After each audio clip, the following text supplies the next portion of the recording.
Welcome to the YIVO Institute for Jewish Research. My name is Alex Weiser. I'm the Public Programs Director of YIVO. We're so pleased to have you all here with us for the final installment of this year's Yiddish Civilization Lecture Series. This is an annual summer series that we do, which is both a part of the instruction for our YIVO Bard Earl Weinreich Yiddish Summer Program, which is a 6-week program which offers Yiddish language classes from beginner to advanced, as well as a wide variety of cultural and enrichment activities. This series is a part of that summer program for our students, but it's also open to the wider public. So it's a part of the way that we bridge the wonderful educational activity happening at YIVO that keeps our halls busy and filled with Yiddish in the air during July every year, and brings that to the public, invites everyone in. So thank you so much for joining us for this. Today's talk with Professor Nathaniel Deutsch is called The People's Torah, Crowdsourcing Jewish Customs from Ansky to the Internet. Nathaniel Deutsch combines historical, textual, and ethnographic methods to explore phenomena from antiquity to the modern period. He is a professor of history and holds the Baumgarten Endowed Chair in Jewish Studies at the University of California, Santa Cruz, where he served as the faculty director of the Humanities Institute for more than a decade and the chair of the University of California Consortium of Humanities Centers. He has received a Guggenheim Fellowship and won the National Book Award and the Jordan Schnitzer Book Award from the Association for Jewish Studies. Deutsch is currently creating the Digital Minhag Project, a crowdsourced archive of Jewish customs, which we will hear about more today. Professor Deutsch, the floor is yours. Thank you very much, Alex. I want to thank you and Julia and everybody else at YIVO for making this possible, and all of you who are here to listen to this presentation. So I'm going to share my screen so you can take a look at this PowerPoint. Let's see. Okay.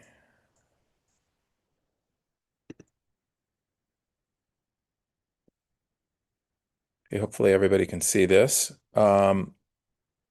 This is a image from a website that I am currently building with a team.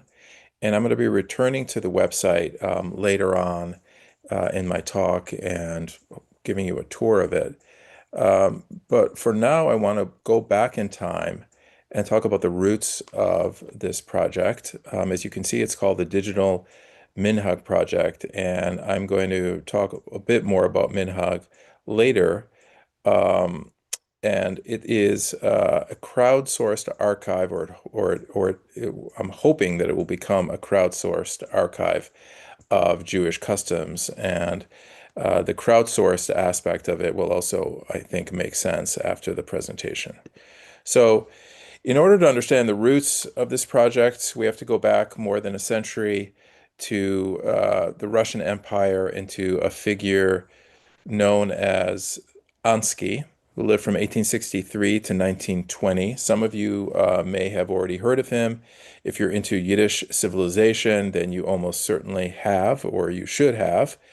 Here he is wearing a kind of mixture between Red Cross and Cossack uniform, something he wore when he was bringing aid to Jewish communities during the beginning of World War I. He toured around the Eastern Front and brought aid and other kinds of help to the Jews who were being devastated by the fighting in the borderlands at that time. A few years before, he became famous or as an ethnographer. Now he's more famous as the author of the Dybbuk, which became the most widely produced play probably in Jewish history. So the most widely produced Jewish play in Jewish history. It also became a well-known film that was made in Poland in the 1930s. So here's an image from the Dybbuk. And here is an image that was taken during his time as a pioneering ethnographer. Between 1912 and 1914, he led what was called the Jewish ethnographic expedition into the Pale of Settlement, which was the territory in which Jews were restricted prior to the Russian Revolution. He visited around 70 towns with a team of ethnographers, musicologists, And they recorded hundreds of songs, stories, took thousands of photographs, and collected many artifacts. And here he is interviewing some people in one of the shtetls that he visited. So one of these market towns with significant Jewish populations. Here is a map of the Pale of Settlement, which in 1900, a few decades before, a decade or so before he led the Jewish ethnographic expedition, had by far the largest Jewish community in the world. Roughly 40% of the overall Jewish population lived in the Pale of Settlement. And Ansky visited communities that were in the heartland of the Pale of Settlement, Podolia, Volhynia.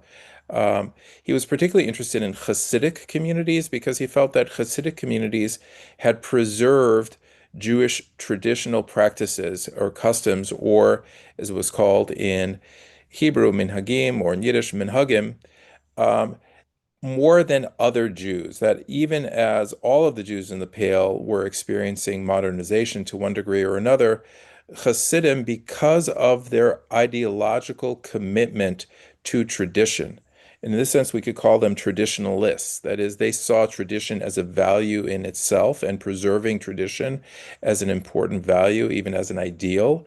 They ended up preserving numerous traditions that other Jews in the same region uh, were not preserving in this period, that is the turn of the 20th century. And so while Ansky was interested in preserving Jewish traditions in general, he thought that Hasidim were a great source of these customs. And so he focused a lot of attention on them. One of the things that Ansky did was to create a museum in Petersburg. And here is an image from the Jewish Ethnographic Museum. He and his team, and these are some of the members of his team, along with others, um, collected all of these artifacts and brought them to this central site and hoped to make this museum into a major place for Jewish pilgrimage, for Jewish culture. He used a term, Aufleben in Yiddish, which we could translate as something like Renaissance. He thought that by taking traditions, customs, ritual objects, music, stories, etc., from the Jewish communities of the Pale and elsewhere and repurposing them into new forms, you could create a vibrant modern Jewish culture that was nevertheless rooted in Jewish tradition. And he saw museums, he saw theater. In fact, the Dybbuk is a play that he wrote based on his travels and his experiences in the field during the Jewish ethnographic expedition. He wrote songs that often incorporated older Jewish melodies. So he saw all of these things as ways of reviving or repurposing Jewish traditions into what he saw as a contemporary, vibrant contemporary Jewish culture that would, in particular, appeal to younger Jews who were often disillusioned with traditional life. But Ansky thought that any Jewish culture that was completely severed from Jewish tradition uh, would not be authentically Jewish. And so he tried to find ways of bridging tradition and the modern. Now, during the Jewish ethnographic expedition, Ansky realized he wasn't going to be able to visit all of the towns, and there were many hundreds of them, where Jews lived throughout the Pale of Settlement. And so he decided that he was going to create a questionnaire called Das Jüdische Ethnographische Programm, the Jewish Ethnographic Program, um, that he would then send out to all of these communities that he was unable to visit, and also those that he could, in order to reach individuals who might know about Jewish traditional practices and be able to send back answers to the questionnaire to his to the central office where Ansky and his team were operating. The questionnaire itself is a life cycle questionnaire, meaning it goes from, actually, because he considered, not only he, but because he realized that Jewish tradition held that the Jewish life cycle did not begin with the physical birth of an individual, but rather what their soul was doing, what their neshama was doing prior to its incarnation in the individual's body, and then ending not with the physical death of that individual, but rather with what their neshama did after the individual died. And everything in between, ranging from pregnancy and birth to how do you raise an infant, what kind of practices do you engage with, education, uh, uh, marriage, illness, all the way up to death and afterlife. This questionnaire initially, he actually imagined it to be 10,000 questions. And eventually he settled on around 2,000 questions. And this is the front page of the questionnaire. Actually, this has some Russian on it, but there's another one that this is Russian and Yiddish. There's another one that is just in Yiddish. He hoped to distribute it. He published it. He hoped to distribute it, but World War I started, and he was never able to do so. The goal was to have it mailed out to various communities and to have what were called in Yiddish Sammlers, that is, collectors, respond to the questions and send their answers back to him in Petersburg. Now, what I have here is I've translated the instructions that came along with the questionnaire. So the questionnaire was originally published with instructions, and you can take a look here and see that he was very keen on recording things as they were said in the rather than have people try to modify their responses to make it sound more, let's say, formal or even scientific. He wanted to capture how people actually spoke on the ground. And that included different variations in terms of pronunciation or dialectical differences in Yiddish. So you could take a look here. Now, the questionnaire, as I mentioned, was never actually distributed because World War I started. Um, and so we have this wonderful questionnaire without answers. Um, I'll talk more about what kinds of questions are in the questionnaire in a bit, but I do want to point out that after World War I and after Ansky died in 1920, the practice of distributing questionnaires was taken up by other Jewish ethnographers. And here, specifically, actually, YIVO, one of the early things that YIVO engaged in was distributing questionnaires and trying to enlist Sammlers, that is, collectors of their own throughout Eastern Europe. And here is a much shorter questionnaire that is devoted specifically to children's games and play from 1926. But there are many of these questionnaires, and if you're interested in that genre, you can visit the YIVO archives in New York, and they are preserved there.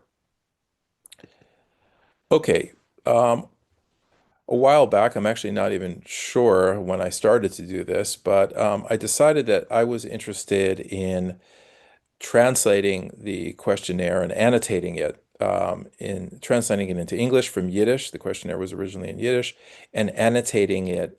Um, that is to say, providing notes on the questions, because after a century has passed, many of the questions wouldn't necessarily make sense to the average reader in the late 20th or early 21st century.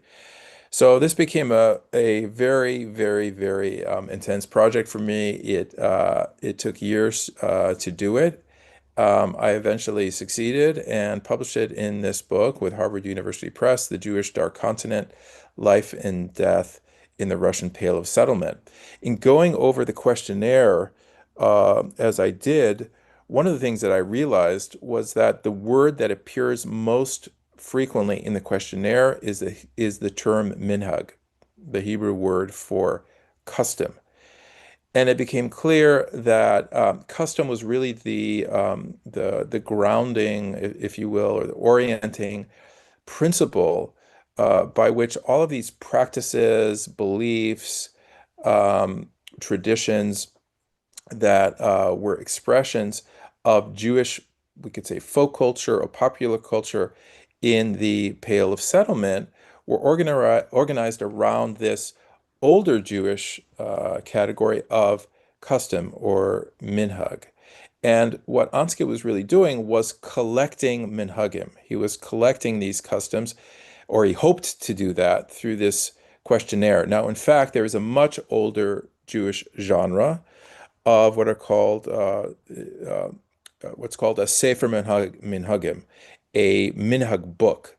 So over the centuries, various figures, various authors have tried to collect Jewish customs in their region, or in some cases even in their city, um, and put them into a volume.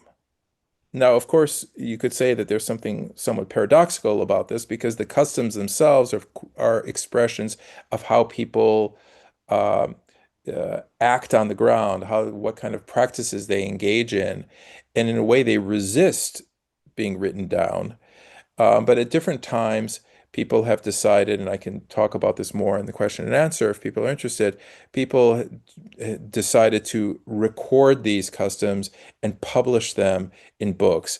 And so, from the perspective of this longer history of producing collections of Jewish customs, we could say that Ansky's ethnographic project was just the latest in a series of efforts to document Jewish customary practice. And I should say that in general, Jewish communities were very, very defined and actually delineated from one another in terms of their customary practices. So, for example, in one town, you might do something one way, in another town, even close by, you might do it in a different way.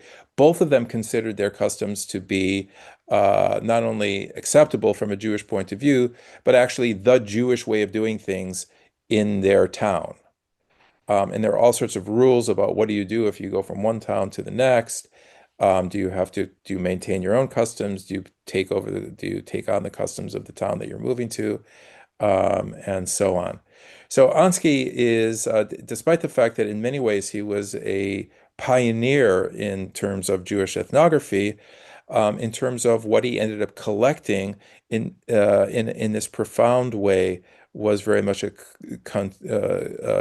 demonstrated continuity with this older Jewish tradition. Now, Ansky also used a traditional phrase to describe the whole body of traditions that he was trying to collect, and he called it a Torah Sheba'al Peh. He said what he was interested in was collecting the oral Torah. So Torah Sheba'al Peh means oral Torah.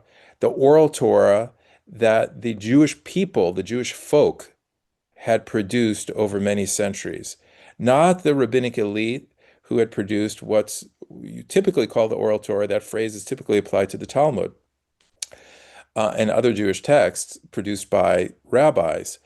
What he was interested in was a different oral Torah, the oral Torah that the common people had produced. So I published this book, this translation, along with notes explaining what the significance of the various questions were, what their roots were, and so on. And in the course of doing this, I became interested in how this questionnaire might look to contemporary Hasidim. As I mentioned earlier in this talk, the um, the original focus of a lot of Ansky's ethnographic work, not the exclusive focus, but a lot of the focus was on Hasidic communities, which even a century ago he thought had preserved Jewish customs more than other contemporary Jews in the Pale. Um, and I became interested in what a questionnaire that was produced a century ago uh, for, at least among others, Hasidim, what it might look like for contemporary Hasidim. That is, for Hasidim who are living in communities like Williamsburg, Brooklyn, Crown Heights, Borough Park, Jerusalem, Antwerp, London, Montreal, etc. How would they view it? Would the questions be relevant to them?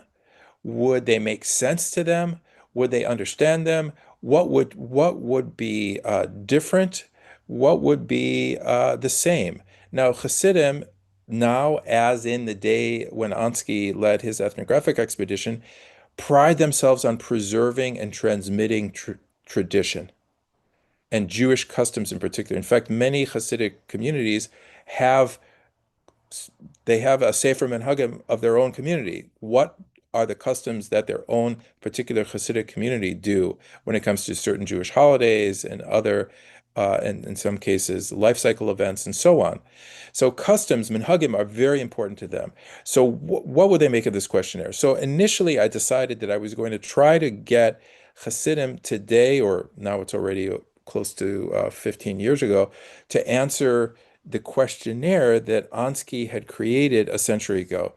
And I did this initially, at least, by taking the questionnaire with me. And at the time, I was doing, I knew some Hasidim in Brooklyn, and I would meet up with them, and and I can talk more about this in the Q&A if people are interested. And I met up with a few individuals, and I asked them if they were interested in taking a look at this questionnaire, and I showed it to them. They were quite curious, and over a period of several months, I ended up going through the questionnaire with one of them completely. He answered all of the questions, or tried to, as it would turn out. Some of the questions were completely irrelevant. For example, there are a lot of questions on being drafted into the Russian army, which was no longer relevant for him or other Hasidim today.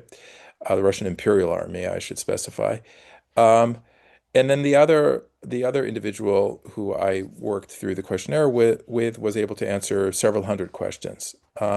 What I realized is that it would take forever to answer these questionnaire. And in fact, if Ansky had succeeded in sending it out, it's unclear how many people would have answered the questionnaire or how much they would have gotten through. But it also was extremely revealing in terms of what had changed and what had remained the same since Ansky had formulated this questionnaire in terms of contemporary Hasidic practices. I then got the idea that it would be much faster and I could reach many more people if I could digitize the questionnaire and create a website that would allow people to answer the questionnaire, or at least parts of the questionnaire, in their own time and the comfort of their own home or wherever they wanted to answer it. And that is the moment when I would say the Digital Minhag Project was born. So I'm going to turn to that now. Um, this is a early incarnation of what became the Digital Minhag Project. It was originally called the Digital Minhag Archive. I was working with a uh, uh, computer person on taking the questionnaire, on digitizing it, and on trying to create a bilingual Yiddish English website that people could visit and could both browse the questionnaire just in case they were curious about the questions. And I should say that these questions, for example, this one, hopefully you can see it. Do you know about the custom in which the mother of the bride dances on a broom, and what does this signify? The questions were often not open-ended. Rather, they demonstrate, they articulated some kind of practice that Ansky and the other team members who had created the questionnaire to begin with knew existed somewhere in the Pale, or perhaps even many places in the Pale, or had once existed among the Jewish communities of the Pale, and maybe no longer did or didn't in certain places, but did in others.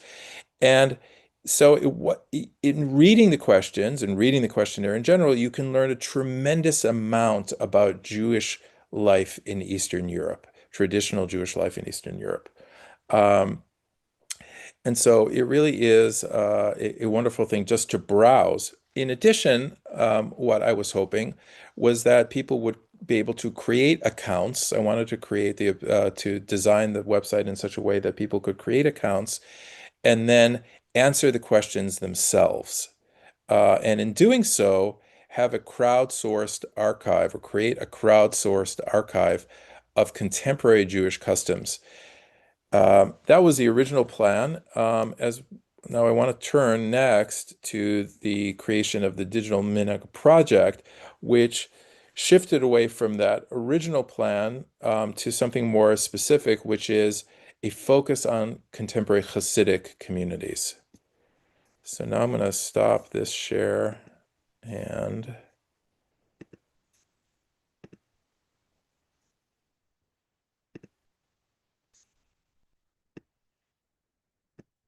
go to the Digital Minhag Project. Okay. So this is the website, which is currently in production. We're still finishing it. It's for the Digital Minhag Project. And I want to just give you a brief tour here of the website. I've been working on it for a number of years with a team. I have a collaborator, Tony Rahana, who's a professor now at New Mexico State University. He is a sociologist, he's a computer expert. Um, he happens to be from Lebanon, and that has proved to be useful because one of the challenges in building this site, which as you'll see has some Yiddish elements in it, has been just going from right to left. And because of his experience, extensive experience with designing software in Arabic and working on Arabic language websites, that ended up being quite useful in designing this website, which is in Drupal for those of you who are interested. Um, in addition to Tony, um, there are two other members of the team who are Hasidim, Hasidic man and woman who are they've been involved in the translation of English language text into contemporary Hasidic Yiddish, as I'll show in a second. In addition, they have been working with me in how to launch the website um, into Hasidic communities, or how to reach, I should say, members of contemporary Hasidic communities in an effective way. And I'm happy to talk more about that as well during the question and answer, what they have suggested. Um, what kind of means they've recommended that we employ once we do launch the website. So now I'm going to show you, first of all, you notice the images here. These are images, some of them are contemporary images. The other images that are not contemporary, such as this one or this one, these are images that were taken by Ansky's ethnographic team during the Jewish ethnographic expedition into the Pale of Settlement. So I wanted to have images that moved back and forth between the present and the past, and that anchored it in Ansky's expedition and in the questionnaire as much as in the present. Okay, so very briefly, I'm just going to show you some of the categories. So this explains what minhag is, both in English and in Yiddish. Um, and again, the Yiddish was produced by actually a member of the Satmar community. Um, and so it's written in a way that is legible to contemporary Hasidic Yiddish speakers. Here are instructions. Well, first of all, let me go to goals. This explains what the goal is to update the centuries-old tradition of the Sefer Minhagim by creating a minhag book for the digital age. And then phase one of the Digital Minhag Project will focus on Hasidic communities in particular, describing it now as phase one, um, in part because depending on how phase one goes, we may expand it to include others. But right now, we're hoping to have people just from Hasidic communities to respond to the questionnaire. I can talk more about why that is the case later. Here, this is not filled out yet. These will be the people involved, the gallery of where the images are, what the provenance of the images is. If you want to browse the questionnaire, here is the questionnaire, and shows you the original Yiddish question along with the English translation, and allows you to answer either in Yiddish or in English. depending on what language you feel more comfortable in. You can also create an account. And one of the things we're interested in is where people live, but also where their ancestors are from. So this gives the user the option of putting the city of origin of their ancestor, the country of origin, mother's father, father's mother, etc. I prefer to answer questions in Yiddish. And this asks, do you belong to a particular Hasidic community? And then there is a lot of options, including other, in case your particular community is not uh, listed. Um, and then here gives a description of the origin of the questionnaire and explains the background. Um, Okay, well, I want to end here. I decided to end at about half an hour just to give people the chance to ask questions if they're interested. If there aren't too many questions, I can explain more about the project, but hopefully some of what I would talk about will just emerge naturally through the question and answer process. So I'm going to end it right here. Wonderful. Thank you so much. This has been fascinating, and I have a lot of questions, and there's a few questions in the Q&A. And if you are out there in the audience and you have questions, please ask them, and I'll do my best to work in all of the questions. So just going back to earlier in the conversation, you talked about the Sefer Minhagim, and that's a longer tradition. You mentioned that there was more to say about that. So perhaps you could just take a moment and flesh that out a little bit for us and how Hansky's work enters this existing genre. Yes. So, there's a debate as to, and it's probably the case that these minhag books, these collections of minhagim of Jewish customs, were produced for different reasons. Okay, sometimes it might have been more of an individual motivation of the author or the editor who decided to collect all these things, versus, let's say, a communal being driven by communal need, or perceived communal need. I say perceived communal need because one of the reasons that's given sometimes is that within the books themselves is that people are engaging in practices that perhaps they shouldn't be, and that this is a way of producing a kind of standardizing the practice in a way that's acceptable, at least to certainly members of the literate elite who could both produce and read these kinds of works. Whether or not they were actually used as guides for behavior is also an interesting question, because most people do things, certainly they did prior to, let's say, the 20th century in Jewish communities, because they saw them being done in their homes or in their communities or on the street and so on, not because they read how to do it in a book. Um, Although their behavior could also be and was also influenced by, let's say, questions that they might have about how to do something or how not to do something, that they would then go to a rabbi who in turn would consult with a book. And even, let's say, a legal code like the Shulchan Aruch, which is the most famous early modern Jewish legal code, becomes the most famous and most important Jewish legal code, is in some sense a minhag book too. That is to say, embedded in the Jewish legal codes will be many customary practices. And I should say that Jewish customs, minhagim, are an important part of Jewish law as well. So um, the Book of Customs, or the Sefer Minhagim, it's a genre that in some ways straddles the line between more elite Jewish legal codes and let's say popular or even folk practices. And it's an attempt to put into writing, to bridge those two realms, which are bridged in other ways as well. Um, you could say that Ansky was trying to do a similar thing, except he wasn't interested in, say, the halachic dimensions, that is, the Jewish legal dimensions of what he was doing. He was interested in we could say the more anthropological and the more culture and more broadly cultural dimensions.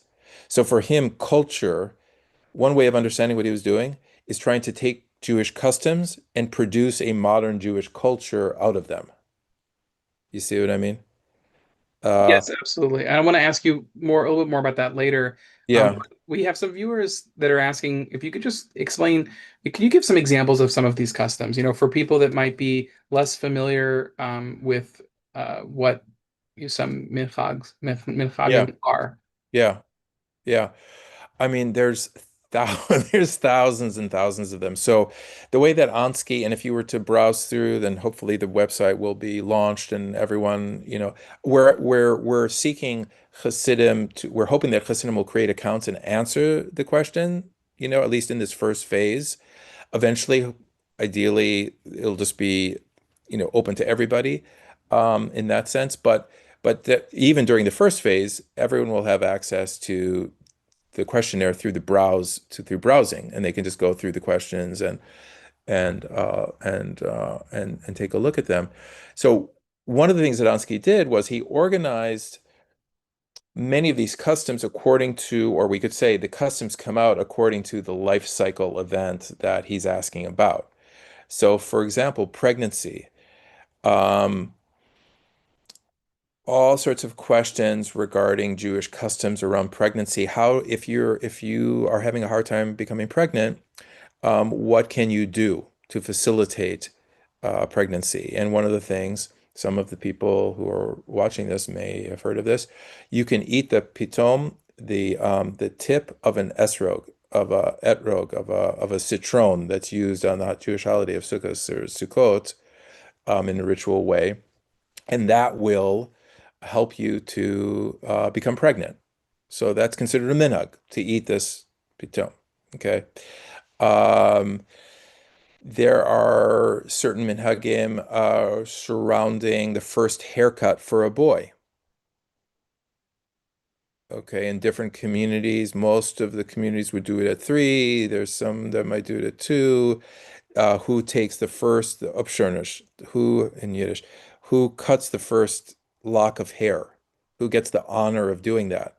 There's different customs or minhagim about that. There's basically, if one way of understanding minhag is it's the it's the it's the quote Jewish way of doing something in your particular town or community, which means that the Jewish way of doing it might differ depending on what community you're in, but it's considered the Jewish way in whatever community.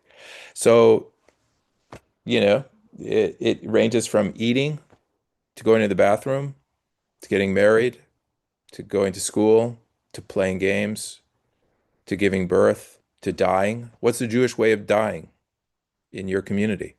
There were customs, many, many customs, right? Birth and death have the most customs associated with them. Weddings have an enormous number of customs. That's also interesting. Where do you find the most customs, kind of accumulating over time? That says something about a society or a community too.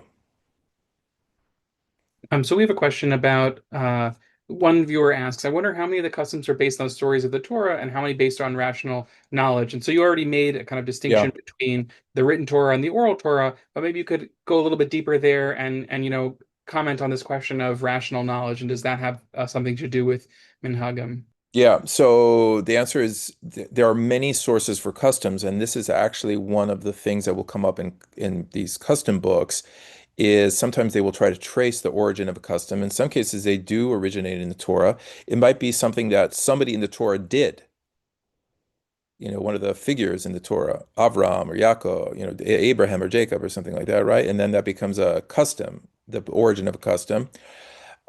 In general, in Jewish tradition, if you can anchor something in the Torah, it has a high degree of sanctity and authority. Okay.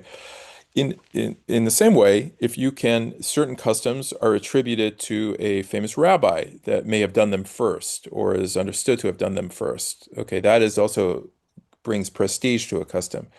There are some customs that are associated with non-Jews. If you can identify a custom as originating among non-Jews, then you can invalidate the custom. Okay, so that's a whole other phenomenon is saying, oh, you shouldn't be engaging in this custom. We know it exists, but you shouldn't be engaging in it nevertheless. And that is the most common way of doing that is say, oh, it's a quote non-Jewish custom in origin, and therefore you shouldn't imitate. There's something called chekes hagoyim, imitating the non-Jewish practices or non-Jews, which is a principle for that. Now you say ask like rational basis. Yeah, I'll give you. Here's a rational basis, a rational custom. Um, if a woman is having a hard time giving birth, you should untie all of the knots in and open all of the drawers in the room in which she is giving birth, because that will, through the rational principle of sympathetic magic, will undo whatever is blocking her womb. Now, there is reason there, right? Whether it actually works is it's not necessarily scientific, right? Because you can't demonstrate it through experimentation. So, but it is rational in the sense that there's a thought process that's going on. It's a sympathetic thought process. It's an associative thought process, process. Um, so yes, there's a whole, once you get into analyzing how these customs work, and where they originate, there's many different kind of what we call etiologies, that is, origins for the different types of customs. Some of it rational, I would say. So that's a question about giving birth. So that's specifically a woman's activity. And we have one question about women. Were women included in Ansky's visits as respondents to his questions? Obviously, the questionnaire that didn't. I understand that some of these questions have to do with women. Would women have been people that would have been answering questions, and were women sources in the Ansky expedition? So definitely, okay, so there's really three, I would think, questions embedded in that question. One is two are already kind of explicitly included, and one I would say implicit. I'll start with the implicit one.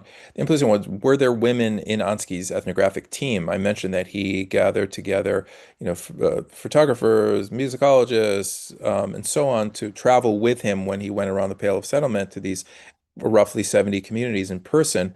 None of them were women. So in terms of the team itself, it was men. In terms of the respondents, he had many respondents on the ground in the communities he visited were women, and in fact, he was a pioneer in terms of Jewish ethnography, not just in general, but also in terms of appreciating the significance of Jewish women's practices. He has there's many descriptions in the surviving accounts of the expedition of him trying to, and I've written about this myself, trying to connect with these women and gather traditions from them, which posed particular challenges, in part because he was a man and his fellow ethnographers were men and they were women, and in part because of certain restrictions within Jewish tradition regarding, for example, Jewish women singing in front of Jewish men. Um, uh, but he did record many traditions from Jewish women, professional Jewish women mourners, professional Jewish women healers. Both of those categories of people were extremely popular in shtetls. Um, Storytellers, even some songs. And he or rather others actually typically recorded how he managed to document those sources from women. In terms of the questionnaire itself, absolutely, he wanted women to answer the questionnaire at questions from the questionnaire. In fact, in my own experience with working with Hasidim, I would say that some of the questions today would really be inaccessible or almost inaccessible to men or women, depending on the question. Or I should say, at the very least, it is likely that male members or female members of contemporary Hasidic communities will have much more insight about certain questions in the questionnaire than the opposite, let's say. We have lots of questions about the project that you're doing now, and I wanted to just start this section of the questions off with a kind of meta question. You talked about Ansky's raison d'etre being to create modern Jewish culture out of these customs, that's rooted in folklore that is uncovered through ethnographic. Yeah. How would you relate your own goals and the framework of you doing a project like this today to that framework that Ansky was? Yeah, that's a great question. I think that pretty much anyone who is, well, there are people who are there are people who are studying this kind of these, let's say, how to put this, because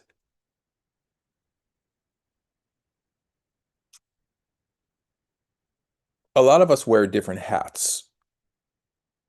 One of our hats might be, well, we're researchers documenting the past, some aspect of the past. Um, but another hat might be we're participating in Jewish culture ourselves because we're Jewish and interested in doing that.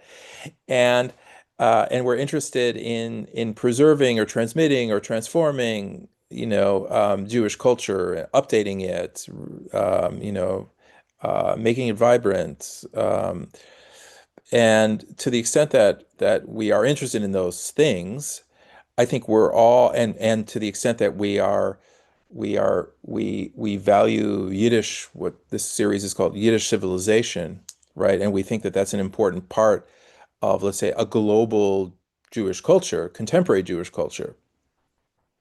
It's an inheritance, of for contemporary Jews, even those who do not have any ancestral connection to Eastern European Yiddish Jewish culture. I think we're participating in what Ansky was trying to do, you see, through this talk series, this lecture series. I think Ansky would say, yeah, that's what I meant by Oithleben. I think he would also say, the Digital Minhag Project. Yes, exactly. Like, great. I went into the Pale of Settlement and I went to these communities and I tried to collect all this stuff and I created the questionnaire. And then you, a century later, and these Hasidim that you're working with, and this Lebanese, computer scientist slash sociologist are working together to to bring this questionnaire up to the present. And so absolutely, I mean, I think among other things, I'm doing that. I'm also, a researcher who works at a university whose job it is to study Eastern European Jewish history, and produce books and articles and so on about that. But it's like Ansky, he was a songwriter, he was a socialist revolutionary, he was a playwright, he was an ethnographer, he wrote, he tried, he did all sorts of things, So I think I'm doing all sorts of things too. And one of those things is participating in this project of Oifleben that's ongoing, and is really a product of this coming together of tradition and modernity that all of us, whether we're Jewish or not Jewish, have been, part of, for the last century or two. Yeah, I think that what you're describing and Ansky's work in its own time is very similar to kind of uh, Yivo's kind of reason for existing and its stance in relationship to the world. And there's something interesting about how that maybe is a little bit different, overlapping to be sure in a very large way, but a little bit distinct also from the academic endeavor. Yeah, it's hard to just it's actually a really interesting and question as to what extent is it academic, is it not, is it both? I mean, let me add something here or emphasize something here, um, which is that as I mentioned, I'm working with members of Hasidic communities in this project. They are collaborators on this project. Um, that has been that's incredibly important. I couldn't do it without them, and I certainly can't do, at different stages, their participation has been crucial. And that that also kind of pushes that question in another direction, right? Because this is not just about me as a professor studying contemporary Hasidim. It's also about, members of their own community, you know, helping to produce this website, which will help other members of their community document their own communities. And I Right. should say that there are, significant numbers of Hasidim who are very interested in and engaged with documenting their own communities in different ways. Some of whom go to YIVO, for example, and visit the archives at YIVO in person. Others who get access to, different, just sticking with YIVO, different things produced by YIVO or different aspects of what YIVO produces because this is their past or because maybe they're interested in Yiddish. They're native Yiddish speakers, many of them, and so some of them are interested in the history of Yiddish or in Yiddish literature more generally. Um, so it really, it really, that line and between academic research and something else is it's hard, I should just say there's multiple things going on here. Yeah. Actually, a question just came in which sort of relates to what you were just saying from the students, and they're saying, as many of us here at the U.S. summer program, as many of us are here at the EVO summer program, what do you see as the role of Yiddish language today? Something going back and forth between the past, and we what are we making slash doing in the present? So you just mentioned the role of Yiddish for different people. Do you have any thoughts about that? You know what? So let me anchor it in the Digital Minhag Project. So one of the things that has come up is that one of the Hasidim working on the project with me went through the questionnaire, has been going through the questionnaire, and he's like, I don't think that most of and he's somebody who works very extensively in Yiddish, contemporary Yiddish newspapers. Probably a lot of people who are in this presentation know that there's a vibrant Yiddish press and media more generally in among Hasidim. In recent years, that's gone online. Um, and so he knows he's able to make sense of the Yiddish that Ansky produced in the questionnaire from a century ago in a way that many others who are not professional Yiddish editors and so on would be able to. But even for him, he's like, look, this stuff is archaic, We wouldn't say it this way. And he'll point out certain things. He'd be like, what is that? So Yiddish has changed, and the best way of over as all languages do, right? And the best way of seeing that is when you get a contemporary native Yiddish speaker, in this case, from Hasidic community, who's looking at something, and this is one of the things I was interested in. I hadn't necessarily thought it was going to be as stark as it has turned out to be. I was thinking more like, oh, do you guys engage in this practice still, or do you not? But it turns out that even the language itself, he's like, yeah, I think we're going to have to. And he was like, should we modify the original question? I was like, no, no, no, I don't want to modify the original questionnaire because I think that's actually educative in itself, in own right. I want Hasidim who are responding to the question to see, oh yeah, you know what? 100 years ago, they actually spoke differently.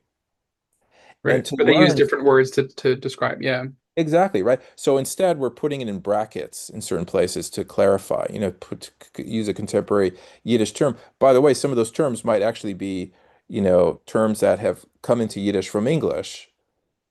But again, that's just natural for languages, right? I mean, we have loan words from all languages have loan words from other languages.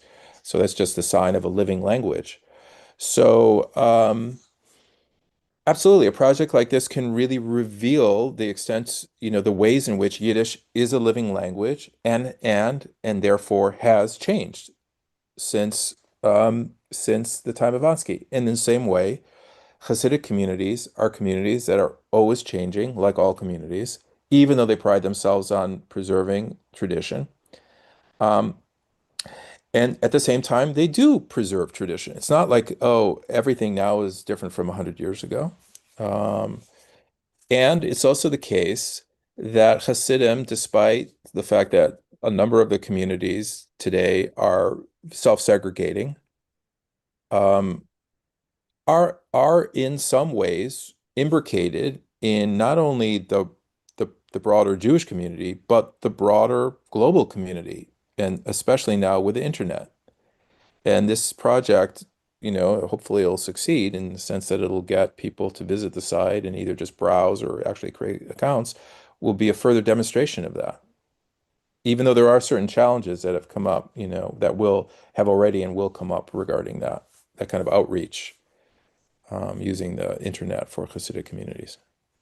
So this question of how much has changed speaks to one of the other questions we received. So first of all, the person is asking about what if or how you would address minhagim that are not in the Anschi expedition. I mean, sorry, in the Anschi questionnaire, excuse me. And it sounds like those are not part of this project, if I understand you correctly. Yeah, it's impossible. So let me add another thing, which is that Ansky actually intended to have a whole other questionnaire just devoted to Jewish holidays, Shabbos or Shabbat and Jewish holidays. And apparently he had even drafted it and it was ready to be published, but because of World War One, it wasn't. Thousands of other questions would just have to do with that. He did publish or print some shorter questionnaires that were not life cycle related. So I mean, there's so many aspects of Jewish life because like I said, a minhag is really just the Jewish way of doing something. So given that there are many things out there that don't have to do with the life cycle, for example, holidays, there's so many customs just associated with that. Or he did publish a questionnaire that had to do with like places, like your particular places within your community, you know, because for many of these communities that, where Jews had been living in them for centuries, there were customs associated with the place. So not life cycle, not holiday, but place. So yeah, there are tons of customs that are not covered by this life cycle questionnaire. It's also the case that just in my experience with asking the questionnaire of the couple of Hasidim that I successfully did so, now already many years ago, many other customs came up when they were answering the questionnaire. You know, they would refer to some other custom. So that's another thing. And just for the audience, you mentioned this, but Yivo really took up this work in like starting in 1925, 1926, and a lot of Yivo's initial questionnaires were about holiday customs. So That's right. likely a lot of the topics that Ansky didn't get around to asking about, you can find them in the Yivo archive, and in fact, that portion of our collection has been digitized and is available online. There's tons Oh of yeah. material. Yeah. Right. So the questionnaires are amazing. You think like I've thought to myself like, how, what was it like to get these questionnaires? I should say like one of the other another vehicle for these questionnaires was the Forwards, the Forward newspaper, Yiddish newspaper. They would publish questionnaires around holiday time too. Actually, Isaac Bashevis Singer, one of his pseudonyms was Warshawski. He would publish questionnaires sometimes in a column that he had. So it was not uncommon for Jews over the course of the 20th century, especially Yiddish-speaking Jews, in Eastern Europe or then in the United States, to to to receive these questionnaires in some form, right? And to be asked, well, what do you do on this day, what holiday, and so on, which is quite interesting in terms of this notion of crowdsourcing, right? There already was this idea at the beginning of the 20th century that if Jewish customs were going to be recorded, it would have to depend on the Jewish people themselves and how could you reach out to them? And as I said, create this class of Zomlers who would not be professional ethnographers, uh, but would be people in local communities who would go around to other people in their own communities and ask them questions, use these questionnaires and often societies they tried to create societies in towns around Eastern Europe which would be people who are particularly interested in Jewish folklore, Jewish customary practice, and they would go and talk to older people in their communities or uh, and so on to record these customs. So it's this amazing example of there's a broader phenomenon in ethnography called autoethnography, and also where people study themselves as well as salvage ethnography. This notion that, because of modernity, especially these traditions that have in some cases have existed for centuries or millennia are about to disappear, and there's a acute sense of having to record them. Well, here we have like autoethnography, salvage ethnography, and this, but taken to a scale, you know, Yeah.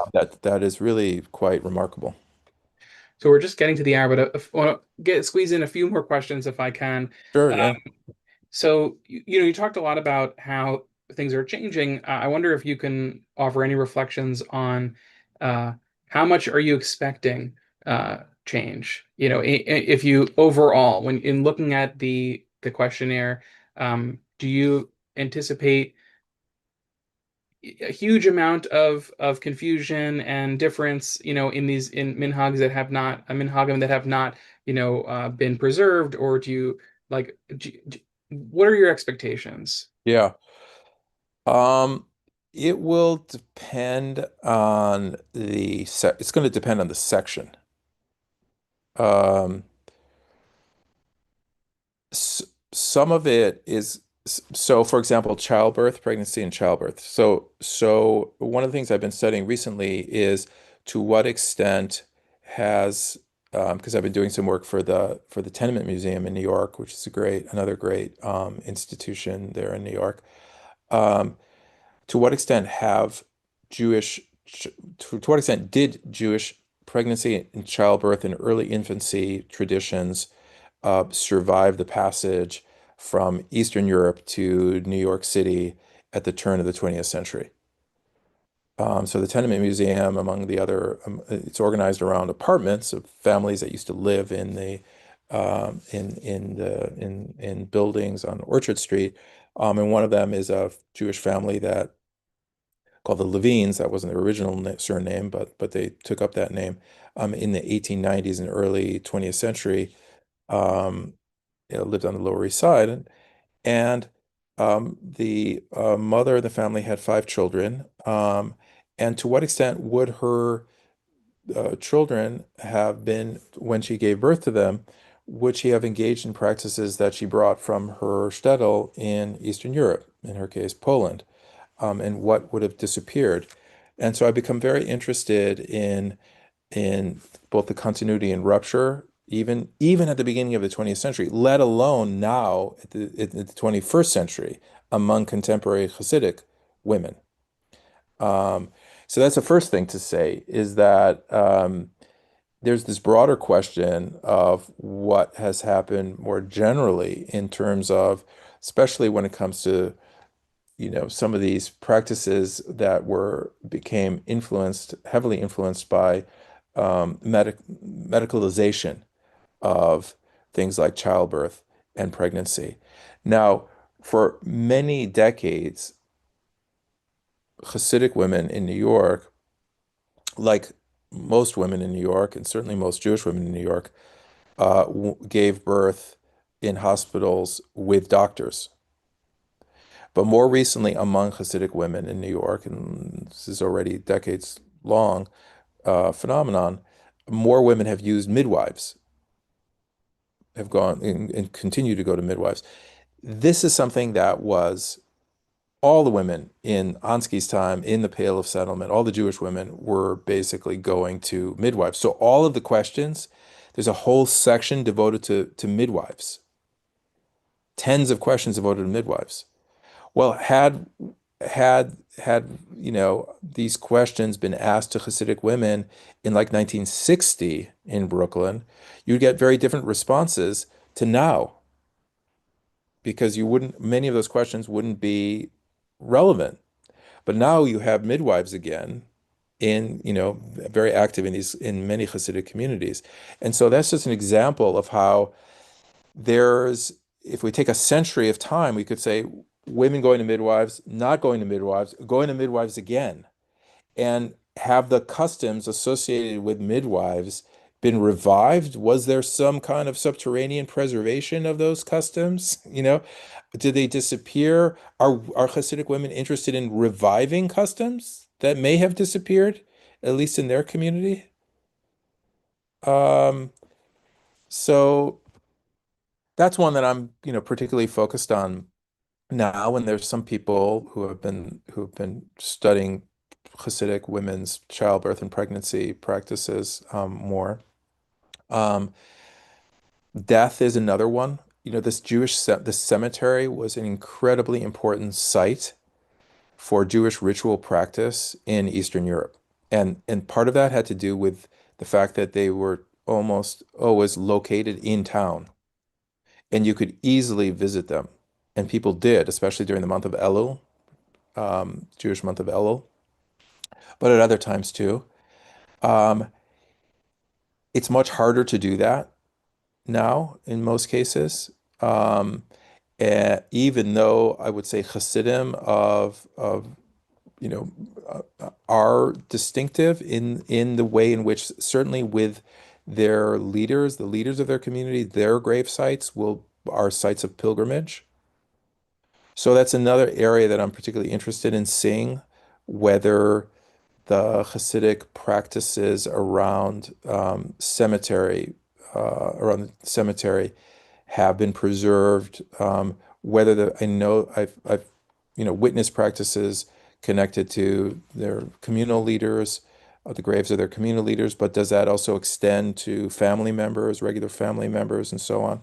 So I'm interested in that as well. There's a number of things. As I mentioned, like there's a lot of questions about getting drafted into the Russian Imperial Army. Well, those aren't relevant anymore.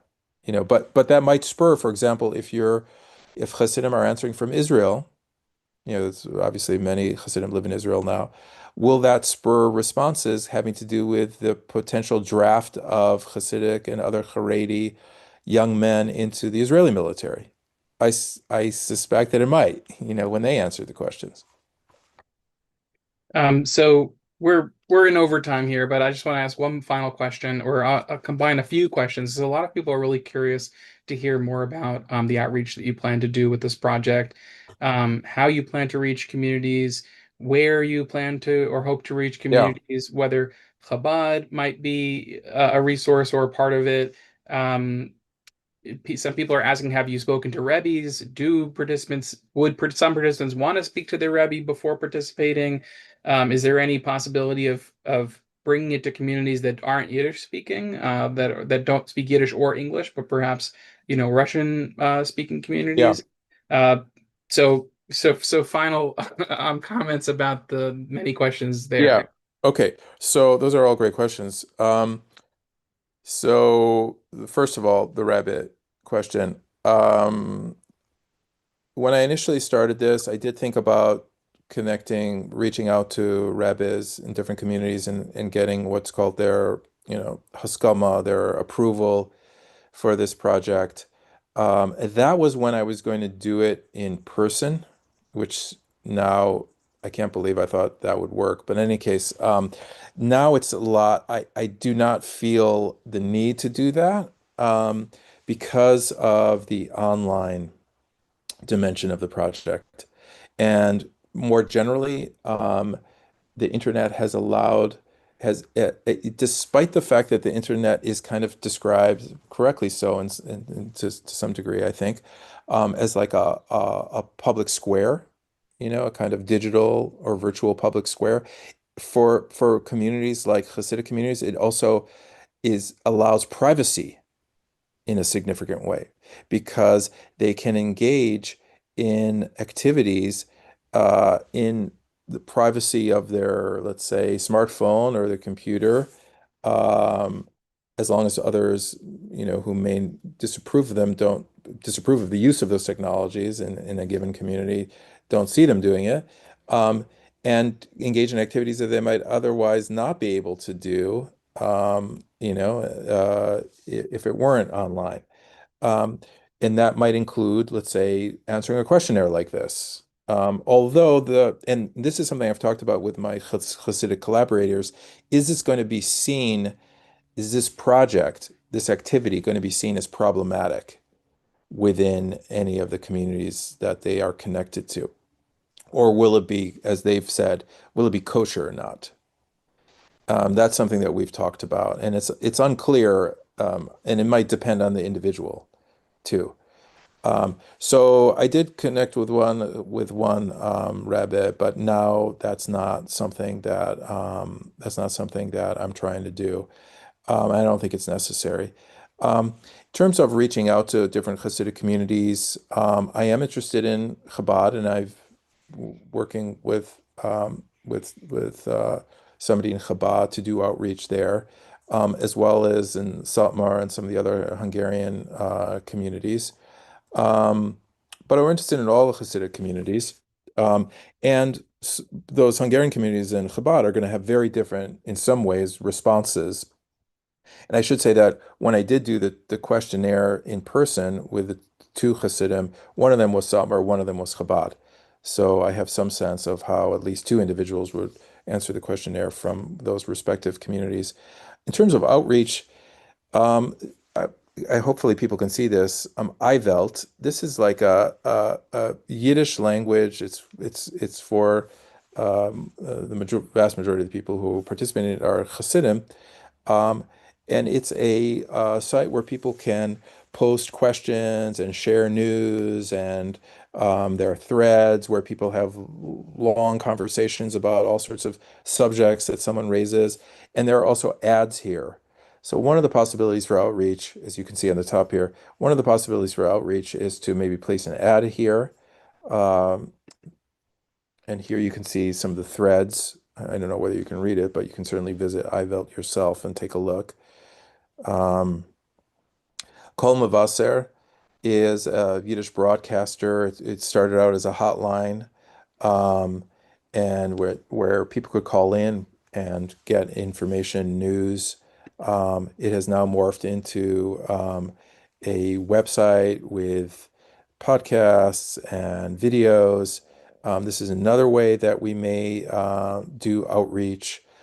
People have also, my Hasidic collaborators have also suggested that for those who do not want to use the internet, because there are some Hasidim who do not want to use the internet, that we could have individuals doing outreach outside of shuls, for example, outside of synagogues, with tablets and having them sit down, or maybe younger family members with older family members also with tablets to have them go through the questionnaire as a way of connecting between the generations, which is seen as a positive activity in its own right. Um, so, there's a whole variety of different ways of doing the outreach that we're in the process actually right now of figuring out when we do the launch, how to do that. In terms of other Jewish communities, um, so I am interested in reaching out to other Jewish communities. I have thought about translating the questionnaire into Hebrew so that that can reach communities that don't use English or Yiddish. Um, like the Bukharan community. I've thought about Russian also. There's a whole variety of communities that, depending on the language, you can have greater access to. I did think like, okay, many of the questions, they're so specific to Eastern European Jewish experience that could be off-putting. Um, on the other hand, it raises another question, which is and I think another educative uh, opportunity, which is to say, okay, this is a questionnaire that's developed for this particular Jewish tradition or community, right? And here are some of the questions are going to be relevant for you, some are not. And it'll be really interesting to see like what questions would be relevant for, let's say, members of the Bukharan Jewish community versus ones that would not be. So that it could be, hundreds are irrelevant, but then others are not, because that's the nature. This is the last thing I'll say, I guess, in answer to this is the nature of Jewish customs is also that there are some Jewish customs, even though I've been emphasizing the local specificity of customs, there are some Jewish customs that pretty much all Jews traditionally have engaged in. And it's actually fascinating to see those customs that cross culture. Like, for example, there are customs around this figure, Lilith, which Jews in a whole variety of communities around the globe have continued to believe in and practice, which actually goes all the way back to ancient Mesopotamia. That's one of the reasons why it's so widespread among different Jewish communities in Europe, North Africa, Middle East, etc. Right? So that would also be really interesting finding for me. And here, I'm thinking as a researcher to see which practices or which customs, which questions are relevant for communities that have historically have been separated for a long time, in which things are different. Well, this is so fascinating. Thank you so much for joining us and for sharing about this project. And I know I speak for all of us here to say that we're eagerly looking forward to seeing what you make out of this and seeing where this takes you. Thank you very much. I really appreciate it. I appreciate all the questions.